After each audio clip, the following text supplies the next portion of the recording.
మహిళలకు అపారమైన అవకాశాలు. బ్యాంకు రుణాలను సద్వినియోగం చేసుకుని ఆర్థికంగా ఎదగాలి. ప్రతి మహిళా పారిశ్రామికవేత్తగా రాణించాలి.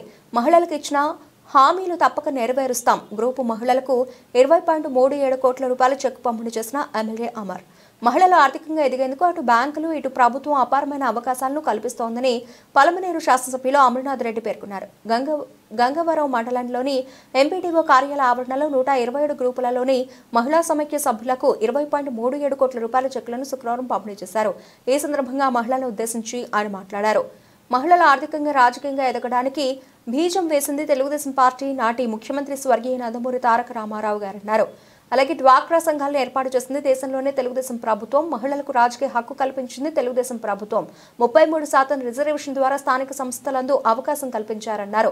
బ్యాంకులు రుణాలు ఇవ్వడానికి మహిళల వెంట పరిగెడుతున్నాయని, మహిళలు వంటి ఇంటిలో పడుతున్న బాధలు చూసి వారికి దీపం పథకం ద్వారా గ్యాస్ కలెక్షన్లు ఇచ్చింది తెలుగుదేశం ప్రభుత్వం అని తెలియజేశారు. కార్యక్రమంలో గంగవరం మండలం సీనియర్ టీడీపీ నాయకులు విష్ణువర్ధన్ రెడ్డి, మండల పార్టీ అధ్యక్షులు సోమశేఖర్ గౌడ్, ప్రధాన కార్యదర్శి ప్రతాప్ రెడ్డి, నాయకులు వెంకటరమణారెడ్డి, ప్రసాద్ నాయుడు మరియు జనసేన నాయకులు దిలీప్ చంద్ర మరియు ఎంపీడీఓ సురేష్, ఏపీఎంలో హరినాథ్, హరికృష్ణారెడ్డి, సీసీలు Uma, Babu, Chakrapani, lead bank manager Harish, Microsoft manager Ashok తదితరులు పాల్గొన్నారు.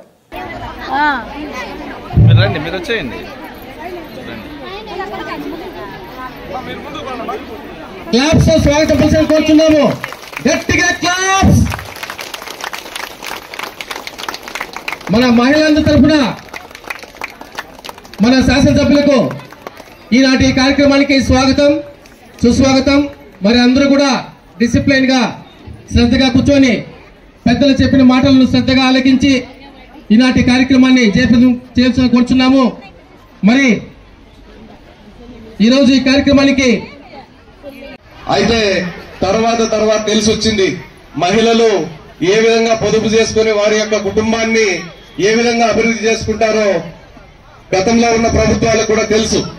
గతంలో ఒక రైతు వ్యవసాయం చేయడానికి ఒక బోరు వేయాలంటే ఎక్కడో డబ్బున్న వారి దగ్గర పోయి అప్పు తీసుకొచ్చి ఆ బోరు వేస్తే సక్సెస్ అయితే ఓకే, ఫెయిల్యూర్ అయిందంటే ఖచ్చితంగా వాళ్ళ ఇంట్లో ఉండే నగలు గాని లేదా వ్యవసాయ భూమి గాని అమ్మి అప్పులు కట్టే పరిస్థితి గతంలో ఉండేది. తర్వాత మన ప్రీతమ నాయకులు చంద్రబాబు నాయుడు గారి ఆలోచన విధానంతో డ్వాక్రా గ్రూపులను ఏర్పాటైన తర్వాత ఇటు వ్యవసాయానికి గాని అటు వ్యాపారానికి గాని పిల్లల చదువులకు గాని ఎక్కడ ఇబ్బందులు లేకుండా ఆర్థికంగా ఈ రోజు ఎదిగారంటే దీనికి కారణం తెలుగుదేశం పార్టీ, మన ప్రీతమ నాయకులు చంద్రబాబు నాయుడు గారు. అదేవిధంగా నియోజకవర్గ స్థాయిలో కూడా మనకు ఎప్పుడు మీ యొక్క అభ్యున్నతి కోసం స్థానికంగా ఉంటూ మనకు ఏ అవసరం వచ్చినా అన్నాన్ని పలికిన వెంటనే మన స్థానిక శాసనసభ్యులు అమరన్న గారు కూడా మనకు అందుబాటులో ఉంటారు. కాబట్టి మనకు మంచి చేసే వ్యక్తులతో మనం ఎప్పుడూ కలిసి ఉండాలని చెప్పి తెలియజేసుకుంటూ నాకు ఈ అవకాశం కల్పించిన సోదర సోదరీమణులందరికీ కూడా హృదయపూర్వక నమస్కారాలు తెలియజేసుకుంటూ సెలవు చేసుకుంటున్నాను. జై హింద్. మా అందరూ కూడా గట్టిగా ఒకసారి క్లాస్ పెట్టలేమా? మరి మహిళలకు ఇప్పుడే మన లీడ్ బ్యాంక్ మేనేజర్ ఒక మాట చెప్పినాడు, మీకు డబ్బులు ఎంతైనా బ్యాంకులు ఇవ్వడానికి సిద్ధంగా ఉన్నాయని.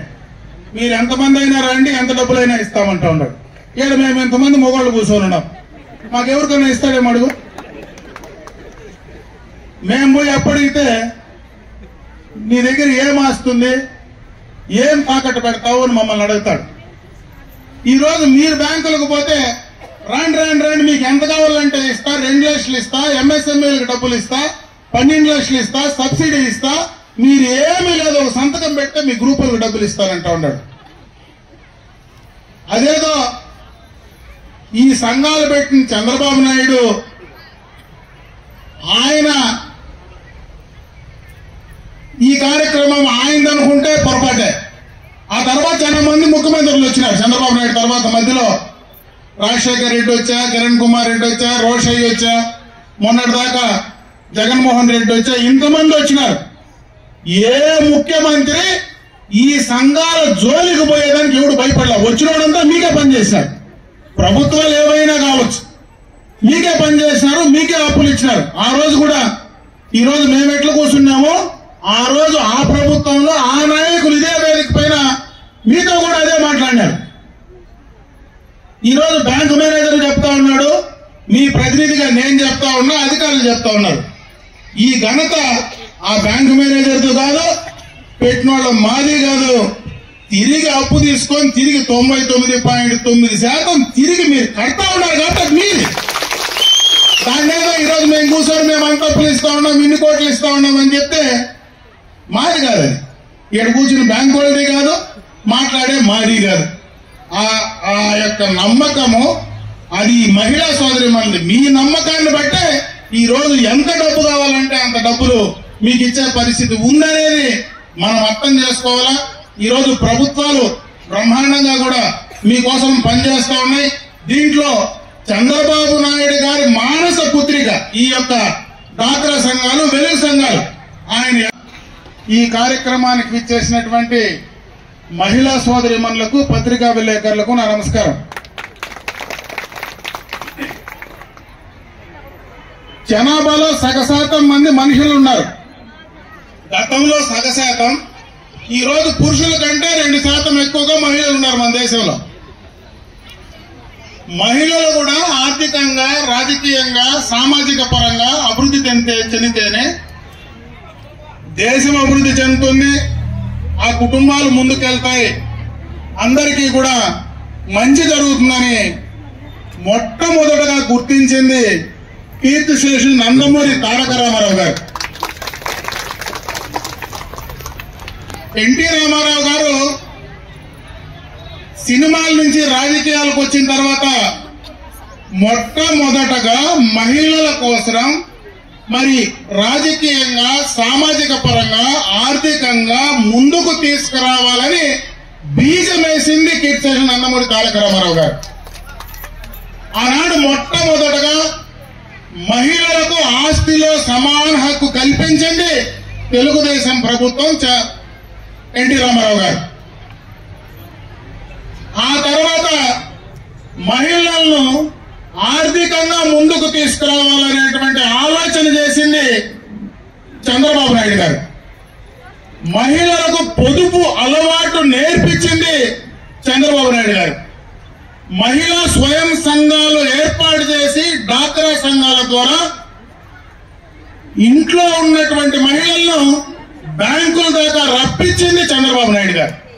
ఎందుకంటే నేను మొట్టమొదటి శాసనసభ్యుడు అయింది 1995లో. ఆ రోజు మహిళలు ఎవరు ఇంట్లో నుంచి బయటకు వచ్చేవాళ్ళు లేరు. మొదట శాసనసభ్యులు మేము 30 ఏళ్ల ముందు. ఆ రోజు మేము మండలాఫీసుల్లోకి వస్తే మహిళా సోదరిమణులు బ్యాంకుల దగ్గరకు, ఆఫీసుల దగ్గరకు వస్తే చాలా మంది ఆ రోజు ఎగతాళి చేసినారు. ఈ చంద్రబాబు నాయుడు ఈ మహిళలను ఎవరిని ఇంట్లో పెట్టేటట్టుగా లేడయ్యా, అందరినీ బస్సులు ఎక్కించి ఆఫీసుల చుట్టూ, బ్యాంకుల చుట్టూ తిప్పుతా ఉన్నాడని ఎగతాళి చేసినారు ఆ రోజు ప్రతిపక్ష నాయకులు. ఈ రోజు ఆ మహిళల ఆర్థిక శక్తి ఈ 30 సంవత్సరాల్లో ఎంత ఎదిగిందో ఆ రోజు వాళ్ళు మాట్లాడిన మాటలకు సిగ్గుపడాలని చెప్పి సందర్భంగా కూడా తెలియజేసుకుంటున్నా.